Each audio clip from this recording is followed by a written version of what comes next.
What's good, YouTube? Welcome back to another video, man. And in today's video, I'm gonna be showing you guys the best ISO build that you can make in 2K25. Now, to be able to ISO, you gotta be able to do everything. So this build can dunk on anyone, can shoot from anywhere, can dribble all around the court with a crazy high ball handle. And one of the best parts about it is it can guard anyone on the court. So whether you're playing the ones court, twos court, threes court, rec, whatever it is, this build is perfect for it all. But real quick, make sure to like and subscribe, turn the post notifications on. We are getting so close to 70k subs. And hey, man, I'm not gonna waste any more time. Let's get right into this build. All right, man, and jumping right into the builder, you're not gonna want to use the Pro Toon builds or the NBA builds. You're gonna want to use create your own, obviously. And we're gonna jump right into it. Obviously, your name, hand, and his jersey number, they're all personal preference. They won't change how the build actually plays or anything like that. So do whatever you want. But now your actual physicals, like your height, weight, and wingspan, those are obviously gonna change everything, as well as your position. So for your position on this build, you're gonna want to go with small forward. And the reason for that is because it allows you to get the height that you're gonna want to get on this build. And so for that height, we're gonna go for 6'8". But if you were to go for 6'8" on a shooting guard position, you wouldn't be able to get all of the attributes that I'm about to show that you get on this build. You actually end up getting less attributes than you would as a small forward. So I would definitely recommend going small forward to be able to get the best that you can out of this build. So small forward, 6'8", your weight is going to be 185 pounds. The minimum weight, because we are an ISO build, we want to be able to move as fast as possible, especially when we're taller, because we got to be able to keep up with smaller guards on the defensive end, as well as be able to move past defenders and be able to score a lot easier. And for your wingspan, instead of 7 foot, you want to go 6'11". This will allow you to get all of the dribbling animations you need, the 3-point and mid-range attributes that you want, as well as still being able to get all the contact dunks and the defense that you want and need on this build. So yeah, quick recap: small forward, 6'8", 185 pounds, and a 6'11" wingspan. But here we are now, moving on to the attributes. You're gonna want to start in the finishing category. The first thing you're gonna upgrade is your driving dunk. We're gonna bring that all the way up to an 89. Now, I said at the start of the video that you're gonna be able to dunk on anybody with this build, and with these contact dunks that this build gets, you're gonna be able to do that. So with an 89 driving dunk, you get pro contact dunks off 2 and pro contact dunks off 1. So in my opinion, especially on 2K25, that is all you need. You're gonna be able to dunk on everyone, as well as just with an 89 driving dunk, you'll be able to get all of the best dunk packages, basically just to get a dunk every single time you attack the paint. But now after that, we're gonna bring our driving layup all the way up to a 74. It's not crazy high, but like I said, with that 89 driving dunk, basically every time you go towards the paint,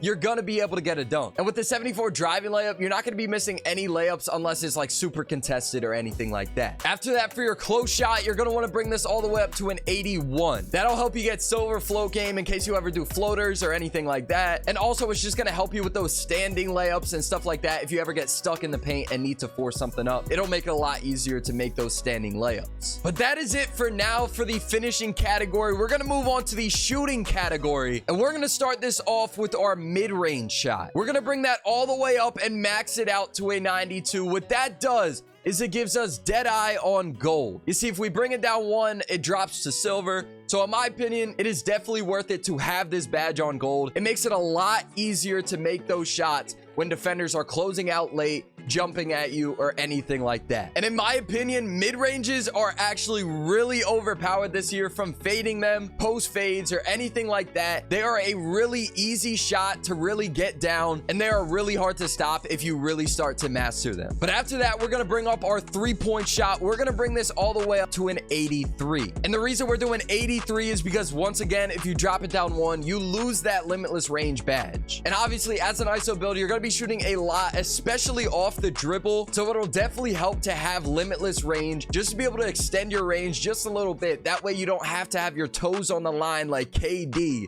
to be able to make any threes. So in my opinion, on this build, I would not go any lower than an 83 3-point, because you're definitely 100% gonna want that limitless range badge. And now for the free throw, I didn't upgrade this any more than a 67, and the reason is because I use this build on 1s, 2s, sometimes 3s, but I never really use it in the rec or anything like that. So I haven't really had a need for a free throw. The only reason it's up to a 67 is because it went up with our mid-range in 3. But moving on to the playmaking, one of the best parts about this build, obviously, it is literally like a playmaking point forward. As an ISO build, you got to be able to dribble. I mean, you're going to be ISOing literally. So our ball handle, we're going to bring that all the way up to an 81. And the reason for that is because once again, if you drop it one lower, you go to bronze handles for days. And in my opinion, the jump from bronze to silver is quite a bit. So I definitely think it's worth it to be able to get that extra stamina whenever you're dribbling, because as an ISO build, you're going to be dribbling a lot. You don't want to just run out of stamina mid-play.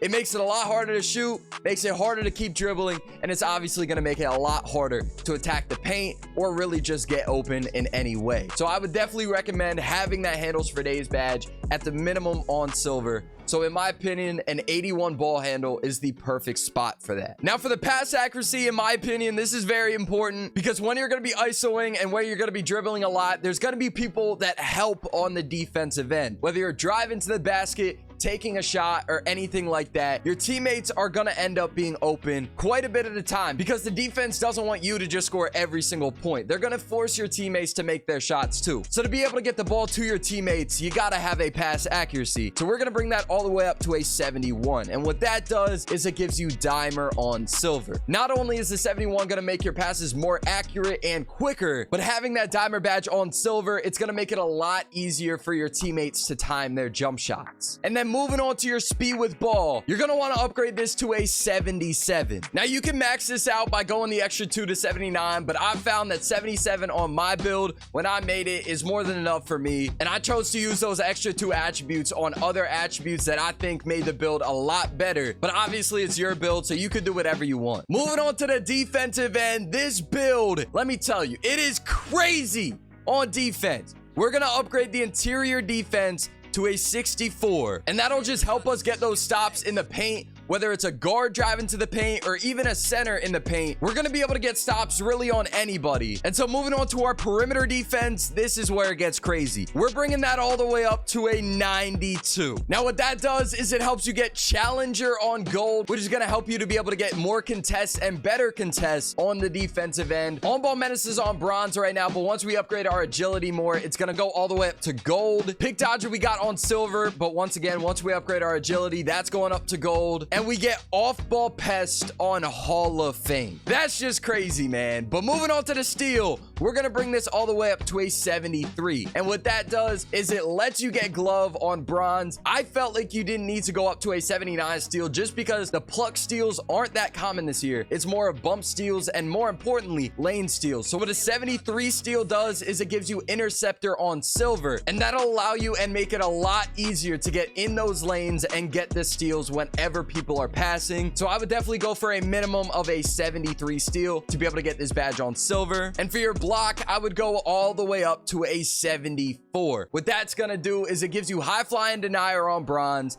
as well as paint patroller on bronze. Now moving on to the rebound, we're not slowing down here. We're bringing our offensive rebound up to a 72, and our defensive rebound is going to be a 63, just because with the offensive rebound attribute, you end up getting all the badges that you need to be able to help you on the defensive side for those defensive rebounds. So you could flip-flop these, but in my opinion, I would definitely go for the higher offensive rebound and the slightly lower defensive rebound, because even with that 63, you're going to be getting a ton with the badges that you get from your offensive rebound. But now moving on to the physicals, you're going to want to upgrade your speed all the way up to an 80. And the main reason for that is because speed on this build is going to help you the most when you're on the defensive end. You're going to be able to guard everyone on the court. And now for your agility, you're also going to want to bring this up to an 80. And what that does is it gives you gold all-ball menace, like I said we'd have earlier. You're going to get gold pick dodger, so you're going to be able to run around any screens. And then gold shifty shooter. So if you want to shoot a lot of fades, fading threes, or even that fading mid-range with a 92 mid-range shot, is going to be basically impossible to stop with this gold shifty shooter badge. Now for your strength, I'm going to leave that at a 50 68. You could definitely bring this up more a little bit because with a 60 strength, you end up getting physical finisher and strong handle on bronze. However, I've been fine without it, but if you definitely want those, you could definitely upgrade this a little bit more to be able to get those. However, if you do that, you aren't able to upgrade your vertical to a 78, which you're gonna need to be able to get all of the contact dunks that you want. So personally, I chose to go for the contact dunks over the physical finisher and physical handles route. But if you want to move some attributes around to be able to get physical finisher and strong handle badge, you could definitely do that. But in my opinion, I thought I was fine without it. And with shades of Brandon Miller, OG Anunoby, and Bob Dandridge, we have built a two-way 3-level shot creator. And overall, it has been one of my favorite builds to use on 2K25. But hey man, if you guys enjoyed this video and want a jump shot for this build, click the video on the screen. And as always, make sure to like, subscribe, turn the post notifications on, and I'll see you guys in the next video.